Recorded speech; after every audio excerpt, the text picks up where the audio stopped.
You have been transported back in time. It is the 1990s and you're outside a movie multiplex. So you buy a ticket and you go inside, but right away you notice something weird is going on. Somehow the stories within the films have come to life.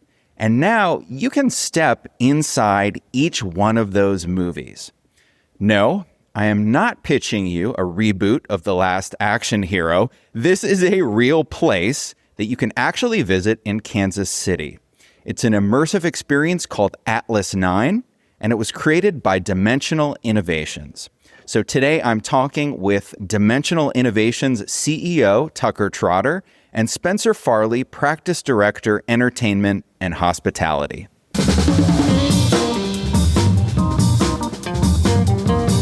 Live from Los Angeles, it's Where We Buy. You're listening to Where We Buy. It's the show where we talk with retail experts and we visit the places where we buy.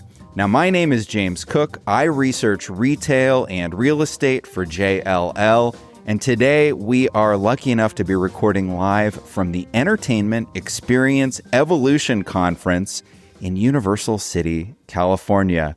Welcome, Tucker and Spencer. Thank you for joining me. Yeah, thanks, James. Thanks for having us. I've got a question about your intro. It was amazing. But have you been able to go and see it yet? No. Okay. No. So I am in the Midwest. I'm based out of Indianapolis, but you guys are a little far to drive. So everything I know I've learned from YouTube. But there are some, I'm sure you're aware, there are some comprehensive YouTube videos out there. So I feel like I have a sense of it, but obviously, like visiting it for real, I'm sure is nothing like it. Yeah, so we need to get you there for sure. Yeah. So you guys, from my point of view, Atlas9 popped up out of nowhere. From your point of view, you've probably been working on it forever. That's true. We have. So what's the story? Well, let me back up. How do you describe Dimensional Innovations? Well, Dimensional Innovations, one of the things we like to say is the world is full of mediocre experiences, and we help our clients create remarkable ones. And so in this case, we're the client. So it's the first time we've actually done a project for ourselves. And so that's actually more challenging than it sounds, but it was also really fun. But to back up, like where this all came from, I think it also, like a lot of things, it stems back to those COVID years. And It was, I think all of us, whether we liked it or not, we had a moment to pause and reflect and kind of think about what was going on in the world. And because of that time to pause and reflect, and a lot of our work also paused because we work in the space of bringing people together. Because of that, we had this time to think about, well, what could we do next? And through that, there's lots of people in the immersive art experience world that we really admire, but we also felt like with some of the teams and partners that we knew, we felt like we could do it different, and we were really excited about that. So we started talking to people, started to gain momentum, and it does feel like it popped out of nowhere. I think a lot of people feel that way, but for those of us that were in the trenches, it was quite the opposite. But once we hit go, it went very quickly. So from the time we broke ground to the time we finished was around 14 months. So it went really fast because we'd worked so long on planning it, putting the teams together, and getting the narrative in line. So this was not built inside existing second generation space. This was new construction. Correct. And what part of town is it in? It's in I call it Village West or the Legends. So it's in Kansas City, Kansas. And there's a lot of really exciting stuff happening out there. So it's really a center of tourism for Kansas City because there's so many attractions out there already. And so lots of tourism hits that area. But one of the biggest reasons why we like that space is there's a new youth sports complex that was built very recently. There's lots of youth soccer fields, youth baseball, basketball, volleyball tournaments. So because of that concentration of people that are there for all these tournaments, a new hotel, Margaritaville, just opened near us. There's lots of other hotels. There's a Great Wolf Lodge, Nebraska Furniture Mart, which is a big driver of people. There's a MLS soccer stadium. And then soon the Kansas City Chiefs are going to build a stadium. Not soon. It'll take a few years, of course, but American Royal Museum's opening. potentially a theme park. So there's a lot happening right there. And so we felt like it's a great, Buc-ee's. I forgot Buc-ee's. So there's a lot, happening.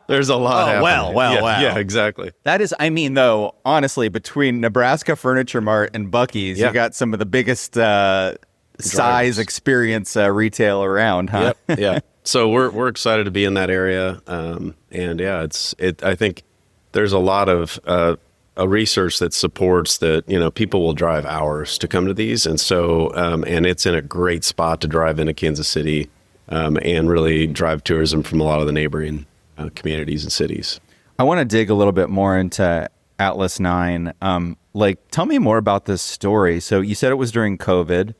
And did you say, hey, we love these immersive experiences that are coming out like Meow Wolf, but we think we can do it differently? Is that how it started? Yeah, I think, exactly. So we're friends with them, and we went and saw a lot of other ones around the country, and I think where we felt like and we love them all, and we admire them all, but what we felt like was maybe missing, and that we wanted to add into it, and it's a partner we've had from day one, and that's the performance aspect of it. So there's dancers, musicians in the space. They have a show once an hour, and it's really amazing. The it's very entertaining, usually around 15 minutes long. It's very interactive with the audience because, I think you said it in the intro, like you become a character in a movie. And so you're part of the experience. And so, and there's lots of different ways we do that, but the performance is really a big part of that.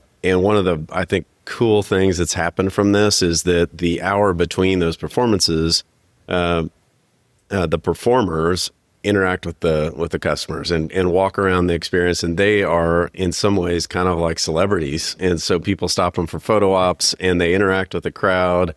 It's really fun and entertaining. So, I mean, the place, what's great, I think, for me and for everyone, when you walk around there, just everyone's got a smile on their face. And in fact, because there's some gamification in the space, and it's not easy to solve the kind of puzzle. Sometimes that's when we see people looking frustrated. They're trying to get to the answer. And so our agents are trained to spot that and say, hey, can I help you? And just one little clue sometimes is what it helps to kind of help, get people excited to finish. Okay, so I guess I didn't realize that. There's a mystery element involved. Tell me more about that. There's a narrative story. So again, you said some of this in the intro, but it's a 90s movie theater. And if you think back to the 90s, there was the Nineplex was a little small and the big megaplexes were opening up all around. And so this place was struggling to stay alive. And because of that, they asked the projectionist to invent a new state-of-the-art projector, the Holomax 2000. And he was kind of like Doc from Back to the Future. He was a tinker and he made things, but they didn't always work exactly as planned. So when the first night that he projected his favorite movie, Starbot, things went weird. Things went off the rails, altered reality, and that really explains why the space is so altered and different and weird. So that's kind of the driver behind the art, the driver behind the narrative, and as you walk through the experience, it starts to make more sense. But movies were it was such a great thing to use because you can use all the different film genres to help inform the narrative, and so it makes for a really fun experience. But yes, back to the idea of kind of uncovering the narrative and uncovering that story. You can dig through drawers, go through computer files, go through old emails, and you can see things that help you uncover what was happening at the time. So it's pretty fun. You could spend, I'm sure, you've watched some of the YouTube videos. There's people that will spend hours there.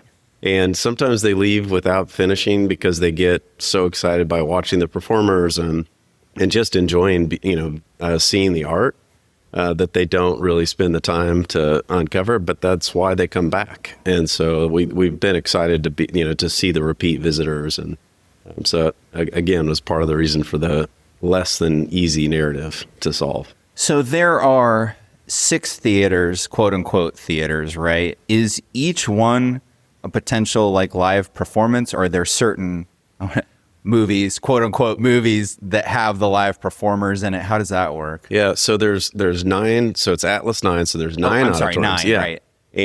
But only one is truly an auditorium, but you can find all 9 portals throughout the space, but those portals lead into altered realities. which is really activated by artists that collaborated with us and or work at DI. But the one auditorium, Auditorium 9, is a true 240 seat auditorium. That's where one of the big performances happens. We've also activated it for movie night once a week to drive up weekday traffic. We've also just recently hosted a film festival, an animated film festival, which was really students in the region showing off their work. It was amazing. It was really cool. It ended with an award ceremony for the top content, and so that's the way we're going to stay connected to the art community and drive traffic for that. Also, we activated it for New Year, so corporate events. We do a lot of corporate events. We're hosting 3 today, actually. So having that big of an auditorium and a big event space that also holds about 300 people, those have been used a lot. So the corporate event, kind of team building, I think it gives companies an opportunity to go and do something in a place that's maybe cooler than a hotel convention center. I mean, not that there's anything wrong with that, but it's a cooler, different space. So we've been really excited about the use of that. Well, sitting here in a hotel convention center, Right. it is, it's ironic that we're here at a conference that's all about entertainment, and this is not a very entertaining spot. Right. Yes. So you developed all of this proprietary IP, Yep. right? You've got the story, the overstory, and then you have all these fictional movies. Yep. Starbot. So Yep. what are some of the other, it sounds like you took the big 90s genres, right? Yep. And made your own versions of Yeah. them. Is that fair to say? That's fair. Yeah. I mean, Moss Man feels a little like Man. Indiana Jones. I mean, there's, what are some of the, Trance of the Sapphire is very film noir. Scavengers is a kid's movie. And so there's interactive movie posters where when you get into those different areas, you see yourself in that movie as a character in that movie. So again, it's really kind of the latest, greatest tech, using RFID wristbands that you get as your ticket when you walk in.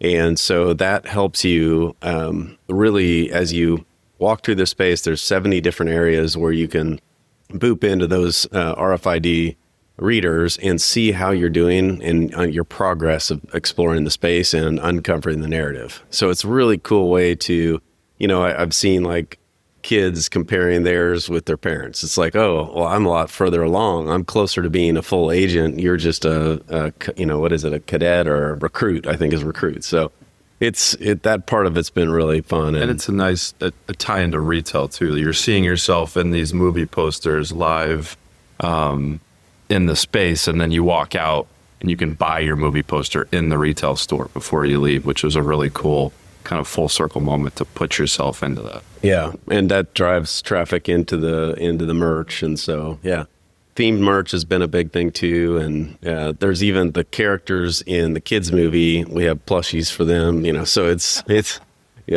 been great. Oh my gosh. Do you have a kitchen on site, like do food and beverage? We do, yeah. So we've got themed food and beverage. It's a 90s movie theater, so there's a 90s, movie theater concession stand. It's popcorn, hot dogs, nachos, in the little plastic. gosh. It's everything you'd expect, down to the Twizzlers and all the Mike other and Ike's. Mike and Ike's, all the movie candy you'd expect. So that's there. There's a bar there, so you can get drinks, and then there's a pizza place called Splice Brothers, which is. It's one of the brothers and that opened this place next door to the theater, and it got trapped within the containment zone. It's themed kind of like an old Pizza Hut. So when you walk in, it feels very nostalgic. One of the things we really wanted to do is draw nostalgia out of the 90s. So when you walk in there, it's kind of converted into a dive bar because it also struggled. But yes, they serve pizza there, really good pizza, also themed drinks there. And then the third place is upstairs. As you're kind of about halfway through the space, you'll run into it's called Speaker Easy. So it's a small speakeasy that was the owner of the theater's private suite. So it has a big window that looks into the auditorium. And so you can get themed drinks there too. So lots of places to find a drink and enjoy yourself. Because again, the average dwell time is over 2 hours. So, you're going to need a drink halfway through. So, yeah. Yeah, you got to have that food and beverage to refresh yourself. So it's a ticketed entry, and then it's kind of you stay and explore for as long as you want. Yep. How much is a ticket typically? Adults, $40, but there's discounts for veterans and nurses and teachers, and then also people who live in Kansas City, Kansas. So, And you're operating this yourselves? we have an operator partner, Okay. and so he operates a lot of concepts, from like axe throwing to mini golf, escape rooms, and he's got them all over the country. So we felt like we needed someone who's actually done this before, and that's not our expertise. So he and his team have done a great job. Been a good partner for us. Is this his and your first time working with performers? Yeah, I think that's true for both of us. But again, we've got Quixotic is their name. They were started in Kansas City. I've been friends with the founders for years, and they are incredibly talented. They have shows all over the country and on cruise ships. They have one in Miami. So they're very talented, and it's really been a great opportunity for them to give performers full-time jobs. So it's been good for them. It's been great for us, and I think the performers are loving it too. So it sounds like one of the intentions was to create something new and unique for your city. Yeah. Is that how you look at it? Or do you think, hey, we can grow this to other cities? Yeah.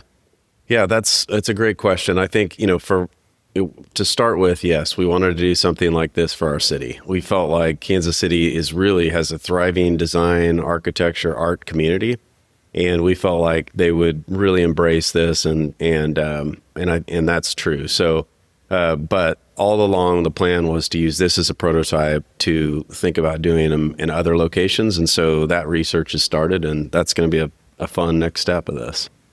So one of the things that we talk about a lot when we talk about location-based entertainment is, well, a lot of times we say replayability, but maybe it's returnability. Mm-hmm. Is it the kind of thing that's one and done, or the kind of thing that people are going to keep coming back to? It sounds to me like you've got that return element in the plan. Yeah, I think the areas of the live performers, the shows are always going to refresh, constantly change. You can go and see one show with one musician, come back the next time and it's a different musician. Same with the performances. So that's one aspect of it. But also the gamification I mentioned earlier, that also it's not super easy. So it gives you an opportunity to come back, and maybe if your whole family goes and maybe only two of you finish it, then that drives for the rest of the group to come back. So I think those are a couple of ways we're doing it. But then also just by activating with movie nights, I think that's created a lot of return visits. And then other events like film festivals and New Year's and Halloween. We did something for Valentine's. So trying to activate for different events to give people a reason to come back. So through this whole adventure of creating this from scratch, Atlas9, what was the biggest challenge for you? Probably editing. There were so many. We have.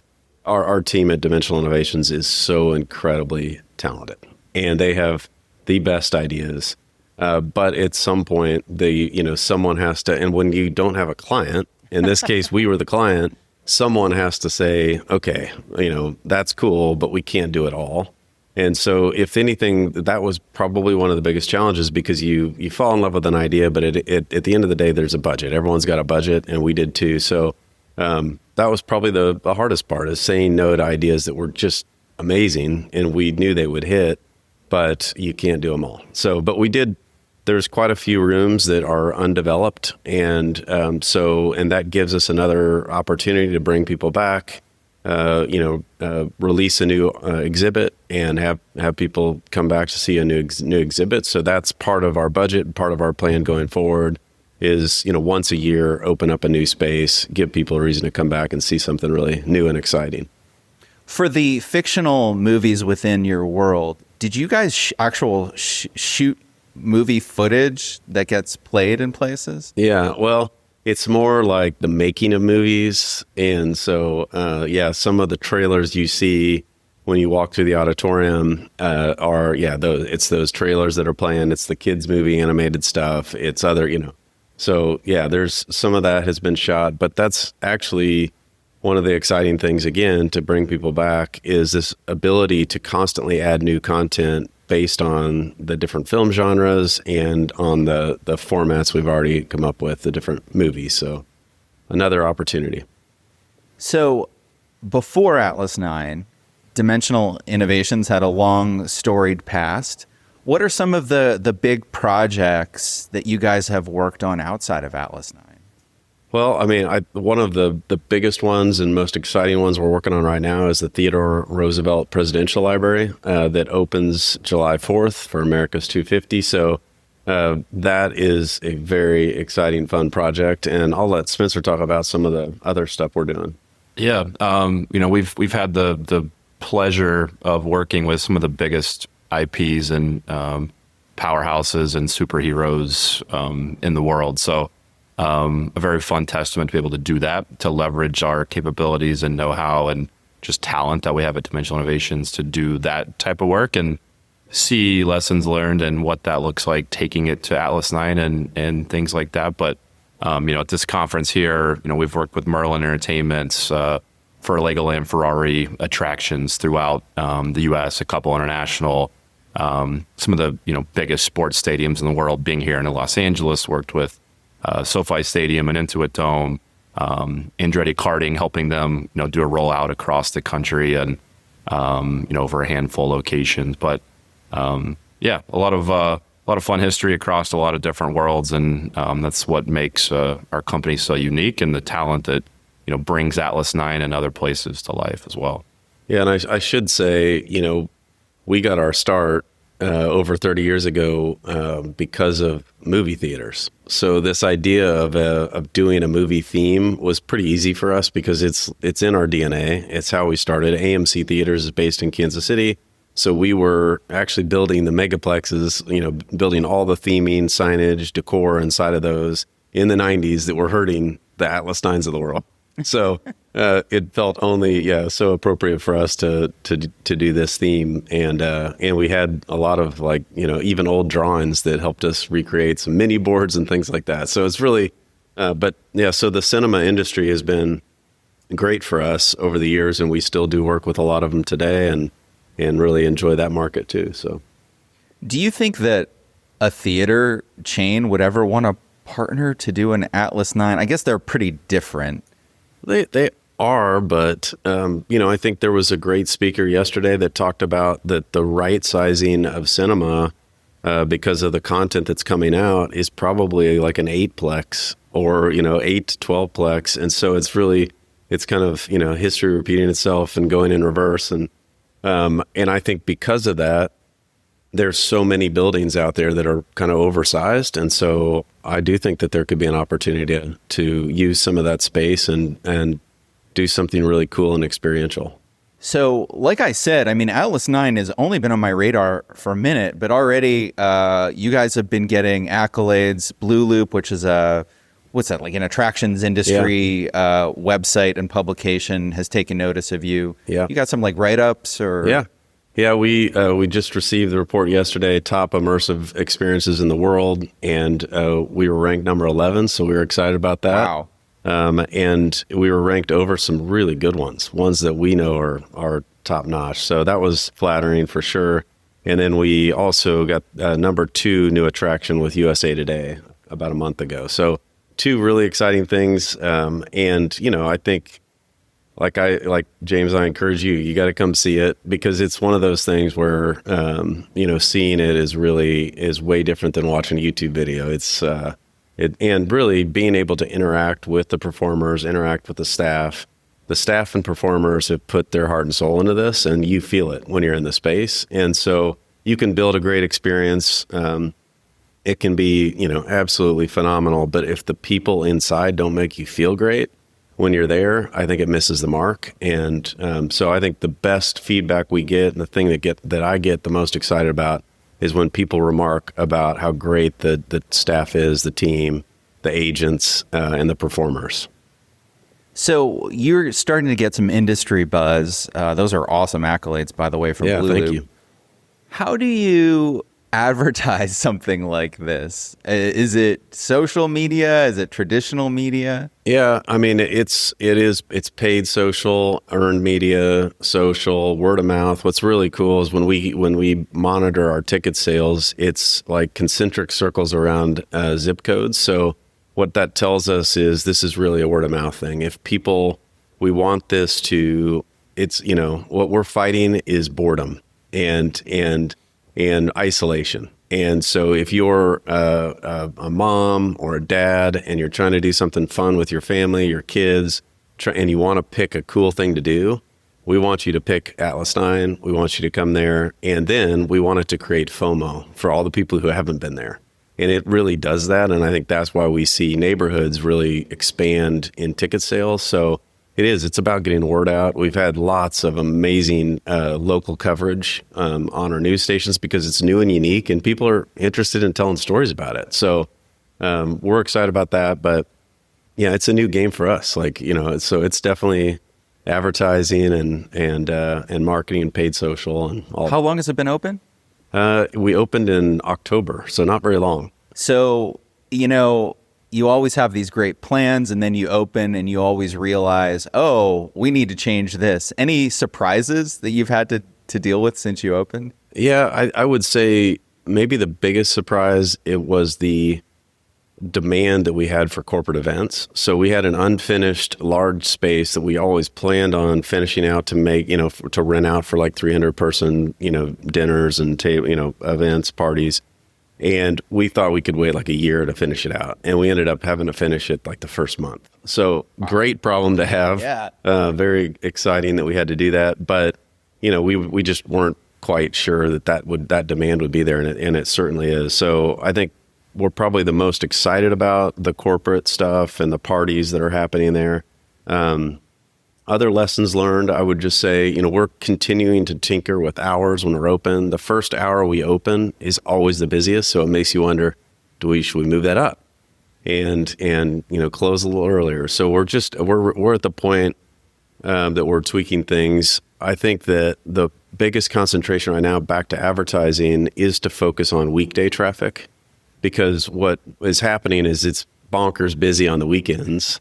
And it's slower during the weekdays. And so we would like to even it out a little bit because we think the experience will be better for people if it's not overly crowded. And so it's trying to help level it out a little bit and increase traffic. So those are kind of a couple quick lessons learned.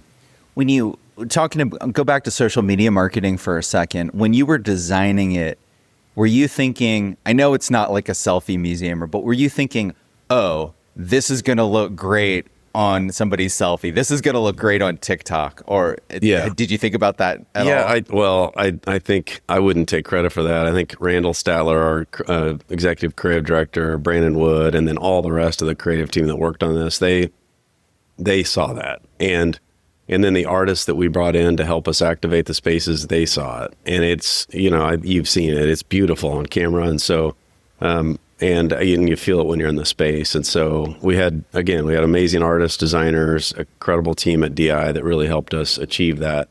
So I think it was always a secondary goal. It was first about creating an experience that was informed by this narrative. And then the fact that it also just happens to look amazing on camera really speaks to the talent of the people that were working on it. That's awesome. Well, this has been a really fascinating conversation. I feel like we're just scratching the surface, but we're out of time. Yeah. So I would encourage all listeners to check out Atlas9 on the web. You've got a great, if I'm remembering, it's a pretty retro looking website, right? Yeah. And speaking of lessons learned, we sometimes you can outsmart yourself. And so we are actually making it much more, typical user friendly because people are like, I don't know what to do. Yeah, it was like almost too cool, but it is. You're still going to be able to find the old site. It's like an old Apple interface. It's amazing, but you'll be able to find that if you look for it on our new website. But our new website's launching in a week or two. So I mean, if you used a Macintosh in the 90s, you're going to know how to navigate the website. True. No problem. Yeah. Well, before we go though, I do have to say, so speaking of the 90s, so in the 90s, my sister and her now husband both worked at our local Twin Cinema. Oh, yeah. And so after hours, I would go in and we would screen movies for ourselves. So like the night before Jackie Brown opened, we all went and watched it, just hang out drinking beers in the cinema. And so I have very nostalgic feelings about like these old, and this theater is way gone. A Twin Cinema, Yeah. of course that's going to get demolished. Yeah. So I love that you're tapping into this, both the history that I have great feelings about, and that young kids today have their own, love of that past that they weren't even alive for. So I think it's really cool. Like I said earlier, cinema is in our DNA, and we have a deep love and appreciation for it. And Kansas City has a really deep connection in it too. So I think if you love cinema, you'll love the place. There was actually a Twin Cinema drive-in that went out of business right when we were building this, and they gave us their projectors. They gave us the letters that went on their marquee, and that's some of the stuff you'll see throughout the space. So if you love cinema, you love that nostalgia, like you will, I think, feel it when you're there. We really, there's an old Fiero, there's an old RV, there's things in there that, most people will feel some connection and some nostalgia to. So that's awesome. Tucker, Trotter, Spencer Farley, thank you so much for joining me. And special thank you to the organizers of Entertainment Experience Evolution Interface Conference Group, which is a division of France Media, Inc.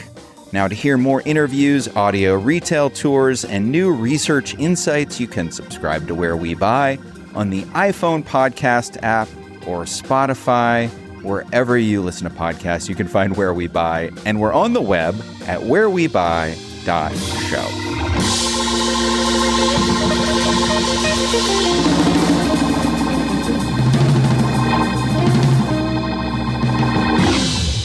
And that's a wrap. Thank you guys so much. Thank you. Thanks, James.